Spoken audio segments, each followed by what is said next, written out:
রামু নামে এক গরিব চাষি ছিল। তার ছিল একটি শখের গরু। তার নাম ছিল মতি। মতি ছিল খুব শান্ত ও বুদ্ধিমতী। দুধ বিক্রি ও চাষবাস করেই চলত রামুর সংসার। একদিন সকালে মতিকে খেতে দিয়ে রামু বলল, এই খড়গুলো খেয়ে নে মতি, বাকি জমিটা আজকের মধ্যেই চষে ফেলতে হবে। এই শুনে মতি মনের আনন্দে খড়গুলো খেতে থাকে। তারপরে মতি আর রামু চলে যায় জমির দিকে। মতি চলে আগে, তার পিছনে রামু, নাঙ্গল কাঁধে। মতি মনের আনন্দে লাঙ্গল টানতে থাকে আর হাম্বা হাম্বা করে ডাকতে ডাকতে কাজের উৎসাহ বাড়ায়।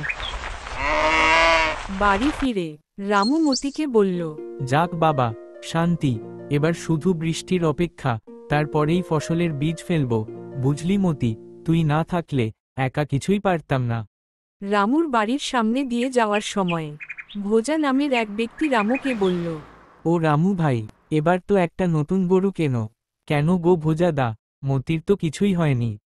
হারান কাকাও আসে রামুর কাছে। সে বলল, আরে রামু, আর কতদিন এই বুড়ো হয়ে যাওয়া মতিকে চালাবি? এবার তো একটা নতুন গরু কিন রামু। নানা হারান কাকা, মতিকে আমি ছাড়তে পারবো না। সেই ছোট্ট থেকে আমার কাছে আছে। মতি আমার বড় প্রিয়, সব কথা শোনে ও বোঝে, আর সে কত ফুর্তি করে দিন কাটায়।